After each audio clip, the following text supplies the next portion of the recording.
असोसिएशनच्या या परवडणाऱ्या घरांच्या कोलमडणाऱ्या व्यवस्थेबाबत आयोजित केलेल्या पत्रकार परिषदेमध्ये आपलं सर्वांचं स्वागत आहे। वास्तविक पाहता निषेधाची पत्रकार परिषद आहे आणि स्वागत कशासाठी तर स्वागत हे माध्यमांचं करतोय, निषेध सरकारचा आणि त्या गृहनिर्माण विभागाचा यासाठी करतो की प्रधानमंत्री आवास योजना ही अतिशय कल्याणकारी योजनेमधला आणि जिव्हाळ्याचा विषय जो घराशी निगडीत आहे। प्रत्येकाला स्वस्तात घर मिळावं, परवडणारं घर मिळावं आणि त्या घरासाठी सरकारने अनुदान द्यावं। केंद्र शासनाचे 1.5 लाख रुपये आणि राज्य शासनाचे 1 लाख रुपये असं 2.5 लाख रुपयाचं अनुदानाची सबसिडी प्रधानमंत्री आवास योजनेच्या माध्यमातून त्या योजनेतून दिली जाते। या योजनेचं नोडल एजन्सी म्हणून म्हाडा ही काम करत असणारी एक टेक्निकल एजन्सी आहे। म्हाडा ही बाजारातल्या इतर बिल्डरच्या तुलनेत स्वस्तात घर देणारी एक विश्वसनीय सरकारी संस्था आहे। म्हाडा ही स्वतः घर देते, मात्र या योजनेमध्ये मधला जो व्हॉल्यूम आहे तो लाभार्थ्यांचा व्हॉल्यूम आणि घर खरेदीदारांचा, फ्लॅट खरेदीदारांचा व्हॉल्यूम हा मोठा असल्यामुळं म्हाडाला त्यांची तेवढी स्ट्रेंथ नसल्यामुळं प्रायव्हेट पार्टनरशिप प्रोजेक्ट मधून बिल्डरकडून प्रपोजल मागवले जातात आणि ज्याच्याकडे स्वतःची जमीन आहे किंवा ज्यांनी जमीन उपलब्ध करू शकतो आणि त्या निर्धारित रकमेमध्ये परवडणाऱ्या घरांची जी निर्धारित रक्कम ठरवलेली आहे इकॉनॉमिक वीकर सेक्शनसाठी, त्या निर्धारित रकमेमध्ये जे घर देऊ शकतात त्यामध्ये 2.5 लाख रुपयाचं सबसिडी आणि परवडणाऱ्या घराच्या योजनेच्या निर्धारित चौकटीमधली घराची किंमत या दोघांचा मेळ घालून इकॉनॉमिक वीकर सेक्शनला गरिबांना परवडणारी घरं देण्याची केंद्र शासनाची, राज्य शासनाची संयुक्त योजना आहे। मात्र या योजनेची अंमलबजावणी करताना काही गंभीर बाबी आणि काही गंभीर अनियमितता या झाल्याचं प्रकर्षाने जाणवलं आणि महाराष्ट्र फ्लॅट ओनर्स वेलफेअर असोसिएशनकडे शेकडो लोकांच्या लेखी तक्रारी, पाठपुरावा, त्यांचं फार तळमळीनं येऊन सांगणं, बोलणं हे झाल्यानंतर काही प्रकरणामध्ये आम्ही आढावा घेतला, माहिती घेतली, कागदपत्र पडताळली, तपासली आणि त्या संबंधित एजन्सीजना, संबंधित बिल्डरना आम्ही पत्रव्यवहार करून हा प्रश्न सौहार्दपूर्ण सोडवा आणि मध्यस्थीच्या मार्गाने काउन्सिलिंग करून सोडवता येईल का यासाठी प्रयत्नही केला। मात्र सरकारी एजन्सीचे सुद्धा आदेश आहेत ते केराच्या टोपलीत टाकणारे, उद्दामपणाने वागणारे जे काही बिल्डर आहेत तर त्यांनी सरसकट अशा योजनेचा दुरुपयोग आणि या नावाचा दुरुपयोग केला। वास्तविक पाहता म्हाडा ही नोडल एजन्सी आहे। म्हाडा ही या प्रकल्पामधली प्रधानमंत्री आवास योजनेमध्ये म्हाडा स्वतः इनिशिएटिव्ह घेत नाही। म्हाडा नोडल एजन्सी काम करते। केंद्र सरकारची रक्कम आणि राज्य सरकारची रक्कम आणि यावर सगळ्यावरती एक सेंट्रल प्लॅटफॉर्म तयार करून म्हाडा हे टेक्निकली प्लॅनिंग ऑथॉरिटी म्हणून काम करते। मात्र आपल्या समोर जो आजचा विषय आहे, चड्डा रेसिडेन्सी वांगणीमध्ये एक प्रकल्प लॉन्च केला गेला 2021-22च्या वर्षामध्ये। डिंपल चड्डा नावाचे बिल्डर आहेत, त्यांनी लॉटरी काढली म्हाडाकडे प्रपोजल देऊन PMAY योजनेमधून आणि त्यांनी सांगितलं की 132-33 इमारतीचं मोठी टाउनशिप वांगणीमध्ये तयार करू। वास्तविक पाहता तो जो प्रकल्पाचा भूभाग आहे तो अतिशय दुर्गम भागात आहे आणि काय होतं की मला 2 लाखात जर सुंदरबनातल्या जंगलात वाघाच्या बाजूला जर घर दिलं तर तिथं मला राहणे योग्य आहे का? नाही। परवडणारं घर म्हणजे कुठं असावं? घर 200 रुपयात आणि जायला 2 लाख रुपये खर्च जर अंटार्क्टिका बेटावरच्या समुद्रात दिलं तर ते परवडणारं नाही होणार ना। परवडणारं घर असलं तरी ते ऍक्सेसेबल पाहिजे आणि ह्यामध्ये असं झालं की परवडणारी घराची ही जी संज्ञा आणि व्याख्या तशीच ठेवली गेली, मात्र त्या किमतीमध्ये त्या चौकटीत बसून दुर्गम भागामध्ये जिथं गोगलगाय सुद्धा सरपटत जाऊ शकत नाही, कीटककृमी जाऊ शकत नाही, अशा ठिकाणी कुठल्याही वाहनाची सोय नाही, रस्ता उपलब्ध नाही, अशा ठिकाणी जमीन घ्यायची आणि परवडणाऱ्या घराच्या नावाने प्रकल्प, एखादी जमीन घेऊन ते जमीन तर स्वतःच्याच नावावर असते, त्या जमिनीचं एलिजिबिलिटी दाखवायची, प्रोजेक्ट मोठा दाखवायचा, म्हाडाच्या नावाचा सिम्बॉल वापरायचा. वास्तविक पाहता म्हाडा ही नोडल एजन्सी, पण असं आभास तयार करायचा की ते म्हाडाचा जणू काही प्रकल्प आहे. लॉटरी आणि म्हाडा म्हटलं की लोकांना असं वाटतं की हे लॉटरीचं म्हाडाचं घर आहे. अनेकांना ह्या संज्ञा स्पष्ट होत नाही, म्हणून गैरसमजातून अनेक लोकांनी ही योजना ही म्हाडाची योजना आहे, गृहनिर्माण विभागाची महाराष्ट्र शासनाची योजना आहे, असा आभास आणि गैरसमजातून लोकांनी लॉटरी 5-5 हजार रुपयेचं लॉग इन करून लॉटरी भरली. लॉटरीमध्ये सोडत काढली गेली. सोडतच्या नंतर कर्जाच्या प्रकरण दिली. प्रत्येकाचं सिबिल नीट केलं. सिबिल नीट नसेल तर त्याला ते पैसे भरून सिबिल नीट केलं. जुने कोणाचे कर्ज असतील ते भरले. आर्थिक भुर्दंड भरला आणि सिबिल नीट केलं. सिबिल नीट करून कर्जासाठी खेटे मारले. कर्ज मंजूर झालं. डाऊन पेमेंट दिलं बचतीतनं. आपल्या आयुष्यातली जी काही थोडी मोठी जमापुंजी होती ती बचतीतून कर्ज डाऊन पेमेंट भरलं. कर्ज काढलं पगारावर, सॅलरी सर्टिफिकेटवर, सरकारी किंवा खाजगी नोकरीच्या. ते कर्जाचे हप्ते आम्ही भरतोय. हा विषय चाललेला आहे. चड्डा रेसिडेन्सी वांगणी, डिंपल चड्डा नावाचे डेव्हलपर आहेत, बिल्डर आहेत. यांच्यावर पूर्वीही अशा पद्धतीचे हाऊसिंग स्कॅमचे आरोप पूर्वी झालेले आहेत. आज त्या चड्डा रेसिडेन्सीच्या या प्रकल्पाचा आणि गृहनिर्माण विभागाच्या परवडणाऱ्या घरांच्या कोलमडलेल्या व्यवस्थेचा निषेध आम्ही सगळे फ्लॅट खरेदीदार करत आहोत. या विभागाकडे हा सगळा ढिसाळ कारभार आहे. हे मोठ्या मोठ्या लोकांची नावं हा चड्डा डेव्हलपर घेतो आणि सरळ सरळ सगट गरिबांच्या माना मुरगळण्याचं काम या चड्डा डेव्हलपरच्या आणि बिल्डरच्या माध्यमातून सुरू आहे की काय, अशी शंका करणे इतपत आम्ही निष्कर्षावर पोहोचतोय. याच्यामध्ये मार्च अखेर घराचा ताबा देण्याचं वचन दिलेलं असताना 133 इमारतीचा टाउनशिप मोठी होती. टाउनशिप तयार झाल्यानंतर तिथं वेगवेगळ्या अम्युनिटीज येतील, नागरी सुविधा येतील, रस्ते, गटारी, इतर हॉल असतील, सांस्कृतिक भवन असतील, प्लेग्राऊंड असतील किंवा इतर मानवी जीवनाला आवश्यक असणाऱ्या शाळा, क्रीडांगण, हे सगळं राहील असं अपेक्षा धरून लोकांनी तिथं हाऊसिंगसाठी फ्लॅटची गुंतवणूक केली. मात्र ताबा देण्याची मुदत संपून सुद्धा घराचा पाया देखील रचला गेला नाही आणि कर्जाचे हप्ते मात्र सरसकट वित्तीय संस्था घेत आहेत.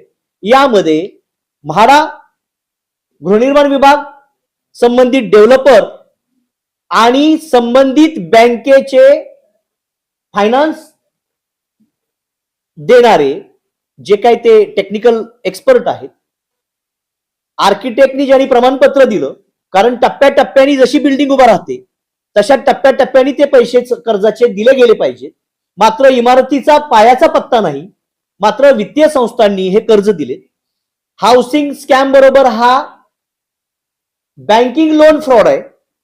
यामुळं तात्काळ गृहनिर्माण मंत्री एकनाथ शिंदे साहेबांना आमचं या आपल्या पत्रकार परिषदेच्या माध्यमातून आणि आपल्या सर्व पत्रकारांच्या आणि माध्यमांच्या माध्यमातून आम्ही विनंती करतो की अतिशय गरीब कुटुंबातील विकर सेक्शन मधील हे कुटुंब आहेत.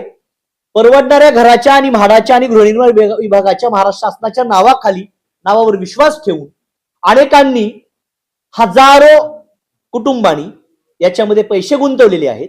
प्रत्यक्षात वस्तुस्थिती जर पाहिली तर 2-4 थडगी 2 वर्षापूर्वी, 1.5 वर्षापूर्वी जी बांधून ठेवलेली आहे त्याच्यावर शेवाळं गवत आलं. मात्र सध्या त्याच्यात कसलीही प्रगती नाही. सुरुवातीला ज्या वेळेला ह्या प्रकल्पाची जाहिरात करायची होती त्यावेळेला जसं काय आता रशियाच्या आणि जपानचं युद्ध सुरू झालंय, एवढ्या ताकदीनं मशिनरी वगैरे डेमो दाखवला, इतके फास्ट कामगार फिरत होते, इतक्या मशिनरी फिरत होते, हे सगळं जाहिरातीत, व्हिडिओमध्ये, डेमोमध्ये दाखवलं, जेणेकरून लोकांना असं वाटलं की आता हे 2च महिन्यात घर मिळतं की काय, आणि मी नाही लॉटरी भरली तर मी राहतो की काय, असा इनसेक्युरिटीचा आणि लोकांच्या मनात असा भाव तयार झाला. आणि सगळ्या बाबतीत शितापीनं सगळ्या यंत्रणांचा आणि सगळ्या चिन्हांचा, सरकारी नावाचा गैरवापर करून, अनुचित वापर करून या चड्डा डेव्हलपरच्या माध्यमातून आणि गृहनिर्माण खात्याच्या दुर्लक्षामुळे अनेक फ्लॅटधारकांची, शेकडो हजारो फ्लॅटधारकांची फसगत झालेली आहे. हे हिमनगाचं टोक आहे. आमच्याकडे आलेल्या तक्रारी साधारण 200च्या पुढे आहेत. मात्र ज्यावेळेला त्यांनी हे प्रकल्प डिंपल चड्डानी हा प्रकल्प सुरुवातीला लॉन्च केला होता त्यावेळेला 26,000 लोकांना घरं देणार असा त्यांनी संकल्प करून पत्रकार परिषद घेऊन मोठ्या जाहिराती केल्या, पूर्ण रेल्वेच्या ट्रेन लोकल गाड्याच्या म्हाडाच्या जाहिरातीनं भरल्या आणि रांगा करून लोकांनी लॉटरीसाठी पैसे भरले. आणि एवढं सगळं करून आज प्रत्यक्षात वस्तुस्थितीमध्ये त्या प्रकल्पाच्या ठिकाणी काहीही नाही. आणि ट्रान्सपरंटली काय प्रोजेक्ट आहे, किती तयार झालंय, अनुदानाची किती रक्कम गेलेली आहे, त्याच्यातली जी थर्ड पार्टी टेक्निकल एजन्सी आहे त्या एजन्सीनी अशी कसलीही पडताळणी केली की नाही, या बाबतीत पारदर्शीपणाने फ्लॅट खरेदीदारांना ना सरकारी विभाग ना डेव्हलपर हे कोणीही कसल्याही प्रकारे याच्या बाबत कुठलीही माहिती पारदर्शीपणाने द्यायला तयार नाही. प्रत्यक्षात प्रकल्पामध्ये ज्यांनी पैसे गुंतवले त्यांचा अनुभव आहे का, नाव सांगू तुमचं. 2021 मध्ये यांची लॉटरी निघाली होती, तेव्हा मी लॉटरीमध्ये नाव टाकलं होतं. त्यांनी असं लॉटरीमध्ये म्हणजे सांगितलं त्यावेळी की त्यांचं पूर्ण भारतात म्हणजे कुठेही स्वतःचं घर नाही अशी लॉटरी त्यांनी काढली होती. त्यावेळी आम्ही 5,000 देऊन तिथे आम्ही लॉटरीमध्ये नाव टाकलं आमचं. आणि त्यानंतर मग लॉटरीमध्ये नाव टाकल्याच्या नंतर काही 1 वर्षानंतर आमचे बिल्डरने 2022 मध्ये आमचे रजिस्ट्रेशन आणि बँकेचे हप्ते वगैरे चालू केले. बँका पण त्यांच्यात, बँका आम्ही बोलले की आम्ही आमच्याकडून लोन करतो, नाही, बँका म्हणे की आमच्याकडे तुम्ही लोन करायचं, आम्ही सगळं तुम्हाला करून देणार. त्यानंतर मग झाली 2 महिन्याच्या नंतर मग रजिस्ट्रेशनची प्रोसेस झाली 2023 मध्ये. आणि मग त्याच्यानंतर आमचे हप्ते चालू झाले. ते आता 2026 पर्यंत अजून आम्ही फक्त हप्तेच भरतोय, नाही करून ते 2 ते 2.5 लाखापर्यंत फक्त आम्ही प्री EMI भरून झाले आतापर्यंत. बँकेला जेव्हा आम्ही सांगतो की आमची मुद्दल चालू करा, पण बँक ते पण ऐकायला तयार नाहीये. बँक होतात नाही, जेव्हा तुमच्या हातात चावी देणार सेकंड डे आम्ही तुमची मुद्दल अमाऊंट चालू करणार. प्लस आता तिकडे 5-6 वर्षामध्ये फक्त 4च बिल्डिंग बांधलेल्या आहेत तिकडे बिल्डरने, फक्त 4. आणि 133चा प्रोजेक्ट आहे त्याच्यामध्ये त्याने फक्त 4 बिल्डिंग बांधले. आणि दर 6 महिन्याला 2 महिन्याला एकच सांगतो, आता गणपतीला पजेशन देणार, दिवाळीला पजेशन देणार, पाडव्याला पजेशन देणार. बस फक्त हे 5 वर्षामध्ये त्याने हेच केलेलं आहे एवढं. आणि माझा जिकडे जो प्रकल्प आहे तो एक 72.5 एकर मध्ये तिकडे फक्त खड्डा खणलेला आहे. त्याचे फक्त तुम्ही बोलाल तर फक्त मी त्या दगडाचे पैसे तिकडे फक्त प्री EMI 2 ते 2.5 लाख पर्यंत आता भरलेला आहे. बाकी काही तिकडे काम कसलं काही झालेलं नाही. बस.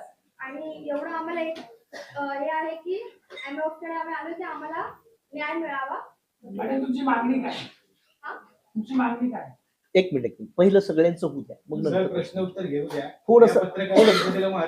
या प्रकल्पामध्ये म्हाडा अंतर्गत फॉर्म भरला, लॉटरी लागली आणि त्यांनी सांगितल्याप्रमाणे 2021 पासून पूर्ण फॉलोअप घेतोय. रजिस्ट्रेशन झालं, लोनची प्रोसेस झाली, प्री EMI भरतोय, परंतु माझ्या घराचा, माझ्या फ्लॅटचा फाउंडेशन सुद्धा त्यांच्याकडे रेडी नाही. आणि आम्हाला फक्त IFL वाले त्रास देत आहेत. यांच्याकडनं फोन येतात की तुम्हाला चेंज करून देऊ आम्ही, तुमचं नाही येतं आम्ही तुम्हाला फ्लॅट देऊ. परंतु या सर्व ऐकण्याच्या गोष्टी झाल्या आणि आम्हाला आता बॉदरेशन झाले. आमची फसगत झालेली आहे. आणि या फसगतीमध्ये आम्ही आता बँकेकडे बघायचंय, घराचं बघायचंय, कुठे बघायचं आहे की आमचा जॉब बघायचा आहे. आम्ही सर्वसामान्य माणसं आहोत. आणि या प्रकल्पामध्ये आम्हाला फक्त नाहक मनस्ताप झालेला आहे. आणि आमची एकच विनंती आहे साहेबांकडे, आम्ही त्यासाठी आलेलो आहोत की आम्हाला न्याय मिळावा. धन्यवाद. नमस्कार, मी 2023 झालं रजिस्ट्रेशन. माझी 90 बिल्डिंग कम्प्लीट आहे, तर त्याच्यामध्ये पाणी नाहीये, काही नाही. आपण मीटर बसलंय, त्याचं डायरेक्ट भरलेलं आहे. आणि मला बँकवाल्यांनी आता नोटीस पाठवलेली आहे, आयपीचे हप्ते थांबवलेले आहेत. माझ्याकडे आयपीचा मॅन्युअल गेला की मला पैसे भरायला लागतील, काही काळ पैसे भरा. मी आता बिल्डरला फोन केला ऑफिसमध्ये, पण त्या अजून वेळ लागत मला पोझिशनला. पण बिल्डिंग रेडी आहे, पण ती 90% त्याची अजून पुन्हा पडलेली आहे. ती ते काही उपयोग नाही आहे तिथे राहण्यासारखा तिथे.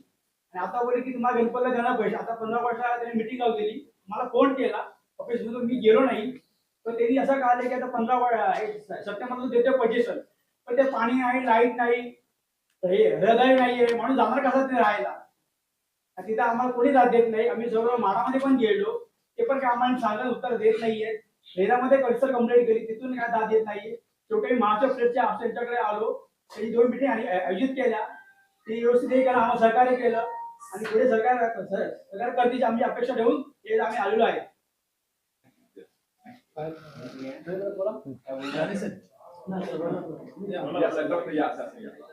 पुढे या. फायर त्यांना बसू द्या. त्यांना.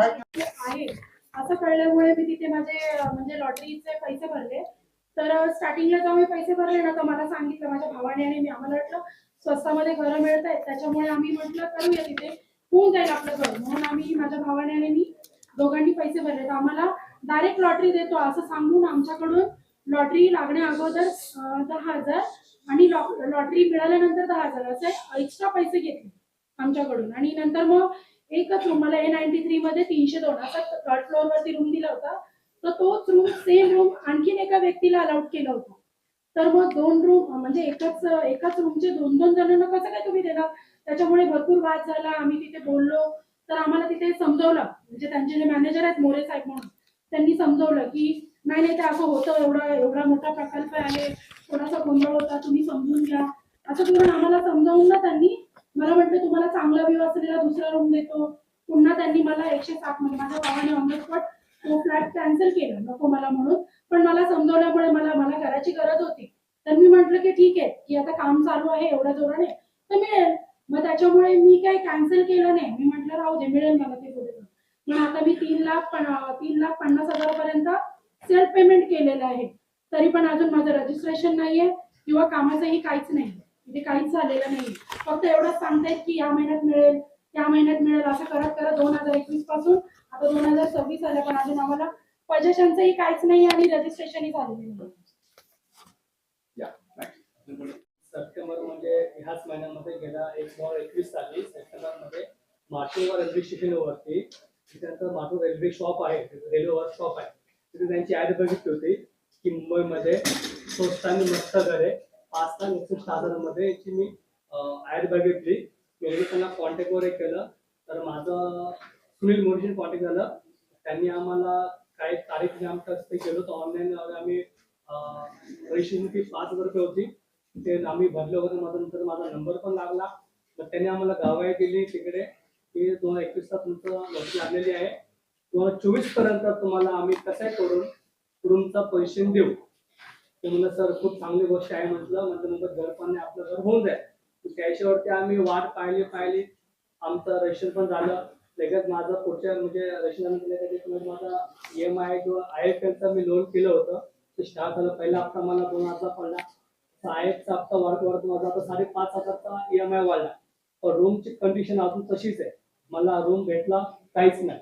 फक्त IFLचे हप्ता वाढत गेले. मी मोरांना कॉन्टॅक्ट केलं की सर IFLचा हप्ता वाढत जातोय, तुम्ही आम्हाला रूमची ताब्यात देत नाही, रूम ताब्यात देत नाहीत. त्यांचं तर एकच असतं बोल बच्चन, आम्ही या गणपतीला देऊ, पुढच्या दिवाळीला देऊ, पुढच्या शिमग्याला देऊ. असं करता 6 वर्ष घालवली. त्याचा रूमचा ताबा दिला नाहीये. प्लस आम्ही त्यांना मध्ये एक लेटर सुद्धा पाठवलं होतं मीटिंगसाठी की आपण दोघं बसलो, आपण तुमचं आणि आमचे जे काही आमचे रूम ओनर्स आहे ते आपण बसल्याच्यावरती काहीतरी विषय करूया, चर्चा करूया. तर त्यांनी आम्हाला काही रिप्लाय दिलाच नाही. तर शेवटी रूम ओनर जो आम्ही आहे ते असे राहणार का शेवटपर्यंत झुपडपट्टीमध्ये वगैरे नाना घटनामध्ये आम्ही त्यांना रिस्पॉन्स करतो की आता तुम्ही आम्हाशी बोला, आम्हाला तर कळेल तुमची समस्या काय येते. मुंबईत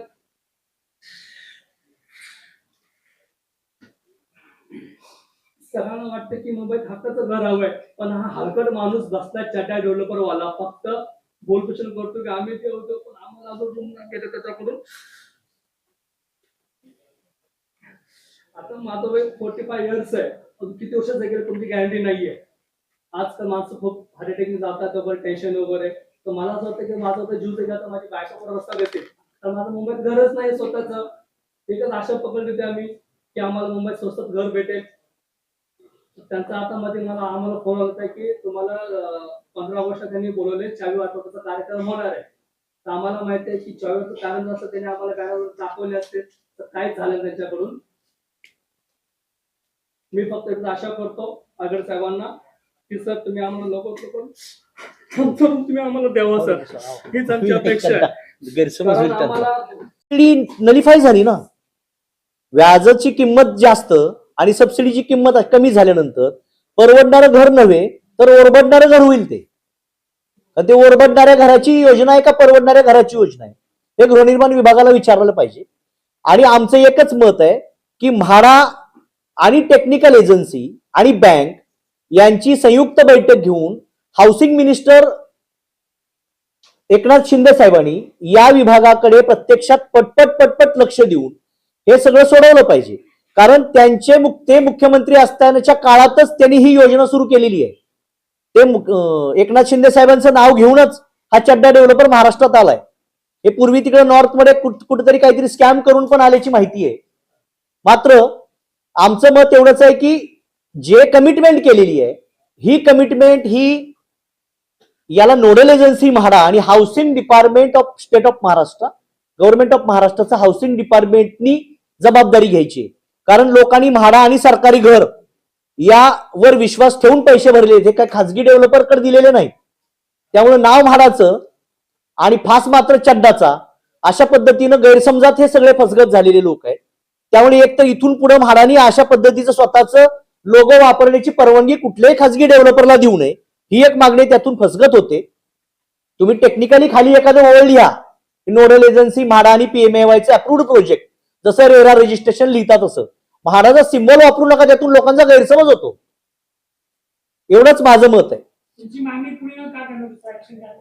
आम्ही या बाबतीत सीबीआयकडे तक्रारी करणार आहोत. आम्हाला अपेक्षा आहे, आम्हाला फौजदारी तक्रारी इतर तक्रारीपेक्षा या फ्लॅट खरेदीदारांना घर कसं मिळेल आणि यासाठी गृहनिर्माण विभाग नेमकी काय आता सोयीची आणि पर्यायी योजना किंवा पर्यायी व्यवस्था करतं हे आमच्या दृष्टीनं आशेच आहे. बाकी ते कुणी एखादा माणूस जेलमध्ये गेला काय फासावर गेला काय ह्यांना न्याय मिळणार नाही त्यातून. कारण ह्या लोकांचं असं आहे की 100 कोटीचा फ्रॉड करायचा, जेलमध्ये जायचं आणि सांगायचं जेलमध्ये 100 कोटी रुपये 2 वर्षात कमवून बाहेर आला. या लोकांचं जे नुकसान होतं त्याला जबाबदार कोण? हाऊसिंग डिपार्टमेंटनी या लोकांचं पुनर्वसन आणि न्याय देण्यासाठी तात्काळ एक बैठक आयोजित करावी आणि तात्काळ यांना न्याय देण्यासाठी प्रयत्न करावा, ही एकच माफक अपेक्षा आमची सरकारकडून आहे. टिटवाळावाले या.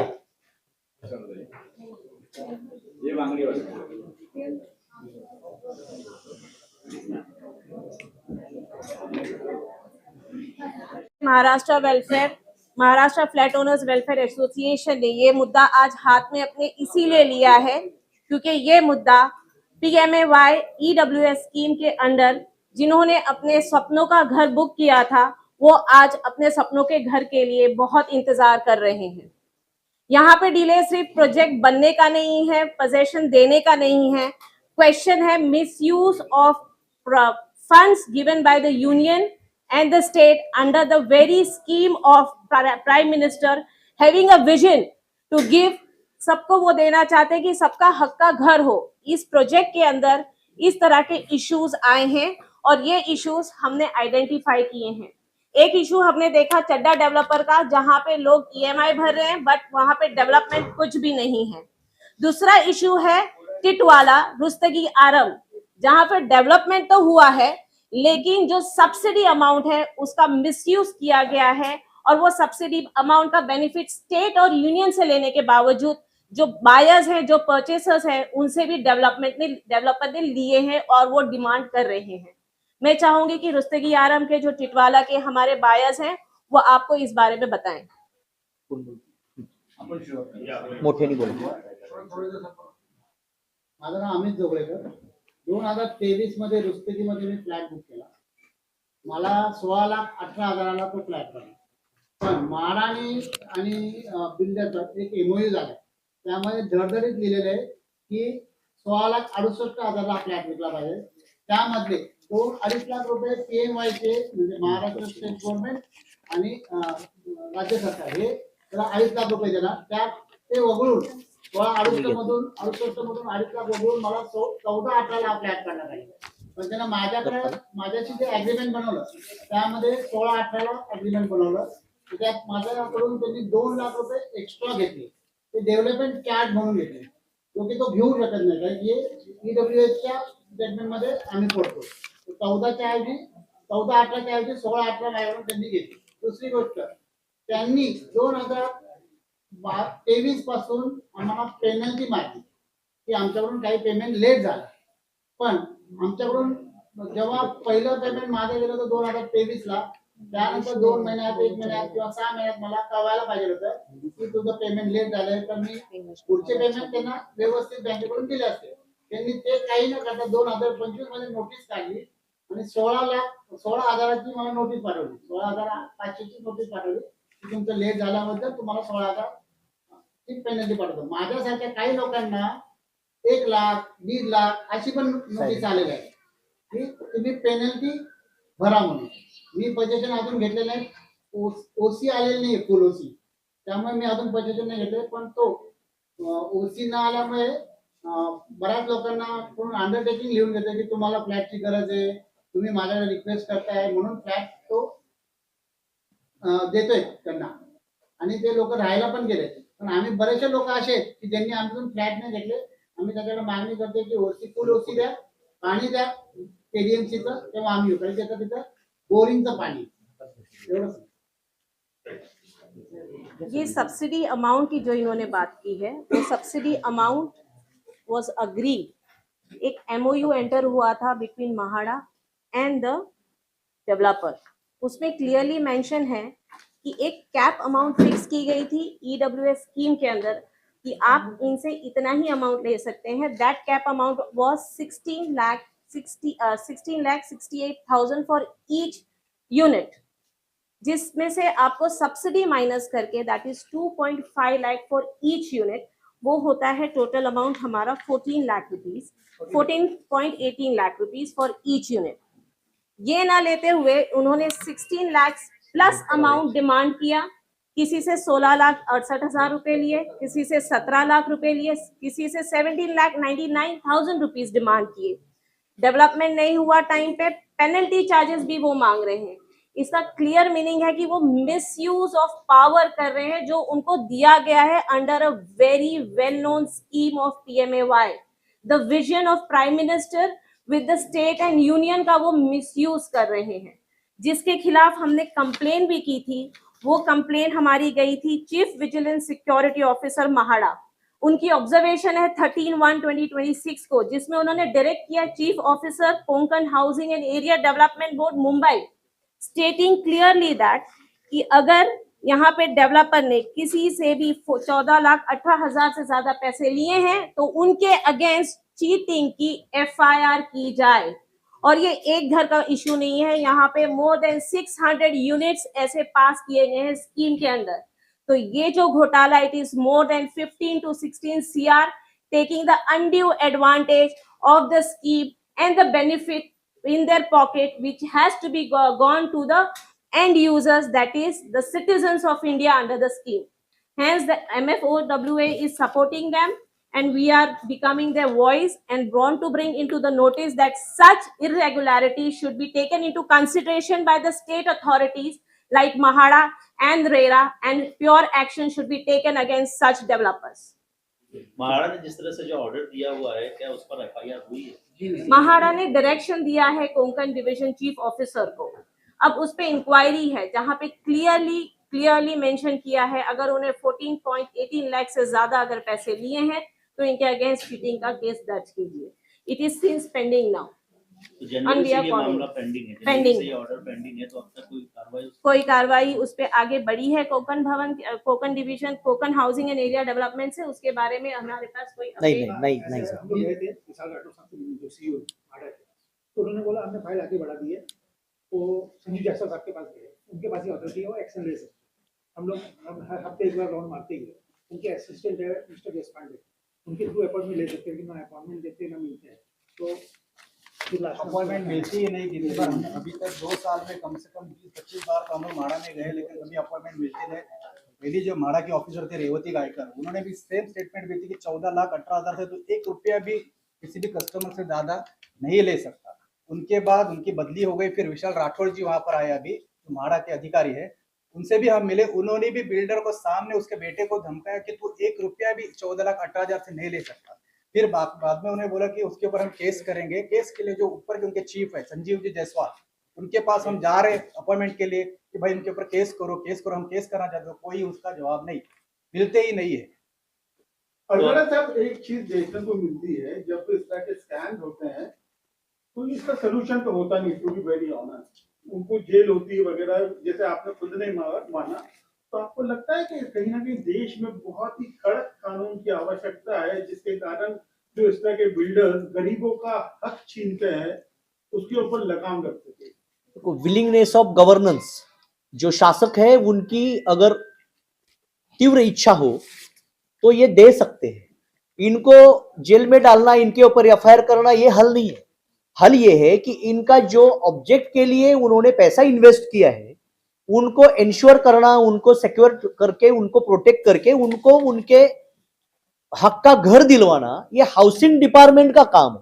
हाउसिंग डिपार्टमेंट इसको रेगुलेट करता है, कंट्रोल करता है।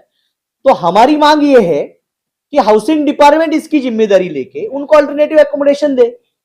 उनके ऊपर एफआईआर होना वो क्रिमिनल एक्शन हो गई, but what about the civil right? Civil right we want their right of the accommodation, right of the shelter. आपकी दोनों बातों के अंदर, इसके पहले वाले मामले में भी, इस मामले में भी, आपने सरकारी अधिकारियों के खिलाफ भी कंप्लेंट डाली है, क्योंकि बिना सांठगांठ के ये चीज नहीं होती। सरकारी अधिकारी अपना नोटिंग और अपना डॉक्यूमेंट रख के सिर्फ निग्लेक्ट करते हैं।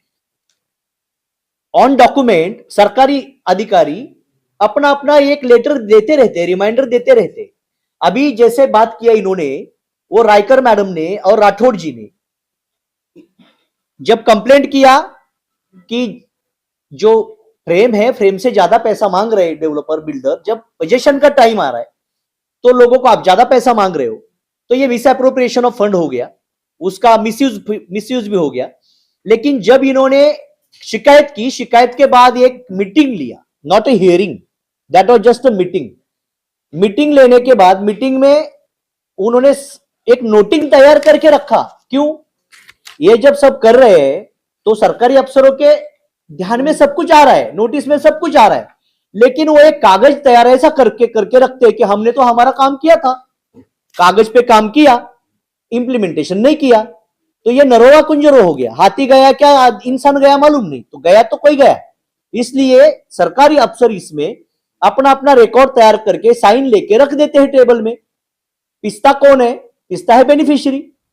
तो इसलिए सरकारी अफसर इसमें शामिल है, लेकिन वो इन्वेस्टिगेशन करना, उसका क्या निकालना है, उसमें क्या कार्रवाई होगी, इससे इनको घर नहीं मिलने वाला है। घर मिलने के लिए हाउसिंग मिनिस्टर की विलिंगनेस चाहिए। हाउसिंग मिनिस्टर सेंसिबल और संवेदनशील एक अच्छे इंसान है, एकनाथ शिंदे जी। तो एकनाथ शिंदे जी ने आज तक बहुत हेल्थ लोगों को असिस्ट किया, आरोग्य योजना बहुत अच्छे से निभाई है। तो इन्होंने ये जब हाउसिंग डिपार्टमेंट उनके लीडरशिप में और इन्होंने इनिशिएटिव लेके, अगर वो इनके इंचार्ज है, कैबिनेट मिनिस्टर हाउसिंग के एकनाथ शिंदे जी है, वो डिप्टी चीफ मिनिस्टर है, पावरफुल मिनिस्टर है, उनके एमएलए है, उनका खुद का पार्टी है। ये सब होने के बावजूद भी अगर इनको जस्टिस नहीं मिलेगा तो उन्होंने ये मामले में ध्यान देना चाहिए। ये हमारा एक प्रेयर है। राष्ट्रीय जागरूक कहेंगे सर आप कैसे क्या मांग इस मामले को लेकर जस्टिस कैसे मिलेगा? लास्टली हमको ये समझना चाहिए कि हम किसी डेवलपमेंट के अगेंस्ट नहीं है। हम डेवलपमेंट की अकाउंटेबिलिटी किसकी है? डेवलपर की, जो एक स्टेट और यूनियन के स्कीम के तहत एक प्रोजेक्ट लॉन्च किए हैं। अगर वो प्रोजेक्ट कंप्लीट नहीं होता है तो हमारी रिक्वेस्ट है इस प्लेटफॉर्म से कि स्टेट गवर्नमेंट जो रिस्पॉन्सिबल है वो इसको टेक ओवर करे, डेवलपर को चेंज करे, उनसे जो रिकवरी करना है वो करे और प्रोजेक्ट को साइमल्टेनियसली सक्सेसफुल करे, ताकि जो विजन है पीएमएवाई का वो हम अचीव कर सके और सबको सबके हक का घर मिले।